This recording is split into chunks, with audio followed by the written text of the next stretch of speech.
ગુજરાત સરકારની કુટીર અને ગ્રામ ઉદ્યોગની માનવ કલ્યાણ યોજના અંતર્ગત વર્ષ 2025 માટેના ફોર્મ ભરવાના શરૂ થઈ ચૂક્યા છે, જેમાં કુલ 10 વ્યવસાયને ટૂલકિટ્સ આપવામાં આવે છે. આ ફોર્મ કોણ ભરી શકે? તો કે 18 વર્ષથી લઈ અને 60 વર્ષ સુધીના આ 10 વ્યવસાયો સાથે સંકળાયેલા અનુસૂચિત જાતિ, અનુસૂચિત જનજાતિ, લઘુમતી ધર્મ એટલે કે મુસ્લિમ, જૈન, શીખ, ખ્રિસ્તી, સામાજિક અને આર્થિક રીતે પછાત વર્ગના અરજદાર તેમજ સામાન્ય વર્ગના અરજદાર આ ફોર્મ ભરવા માટે લાયકાત ધરાવે છે. જો કોઈ લાભાર્થી યુસીડી શાખાનું સુવર્ણ જયંતિનું બીપીએલ કાર્ડ ધરાવતા હોય તો તેમને 0 થી 16 સ્કોર ધરાવતું પ્રમાણપત્ર મેળવી લેશે તો તેમને આવકનો દાખલો રજૂ કરવાનો નથી. તેમજ અતિ પછાત જાતિના અરજદારો એટલે કે અનુસૂચિત જાતિ પૈકી અતિ પછાત જાતિમાં તમારો સમાવેશ થતો હોય અથવા તો સામાજિક અને શૈક્ષણિક રીતે પછાત વર્ગ પૈકીની અતિ પછાત જાતિમાં જો તમારો સમાવેશ થતો હોય અથવા તો તમામ વિચરતી અમને વિમુક્ત જાતિ એટલે કે NTDNTના અરજદારને આવકનો દાખલો રજૂ કરવાનો રહેતો નથી.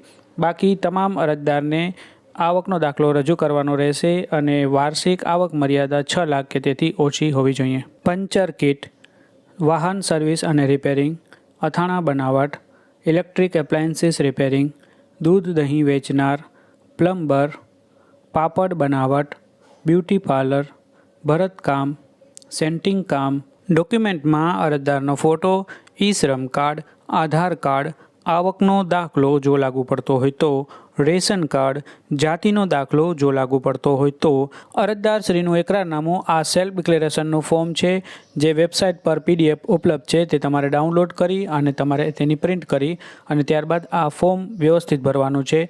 જ્યારે તમે અરજી કરશો ઓનલાઈન ત્યારે છેલ્લે તમારે આ સ્કેન કરી અને અપલોડ કરવાનું રહેશે. ફોર્મ ભરવાની આ વેબસાઇટ છે ekutir.gujarat.gov.in.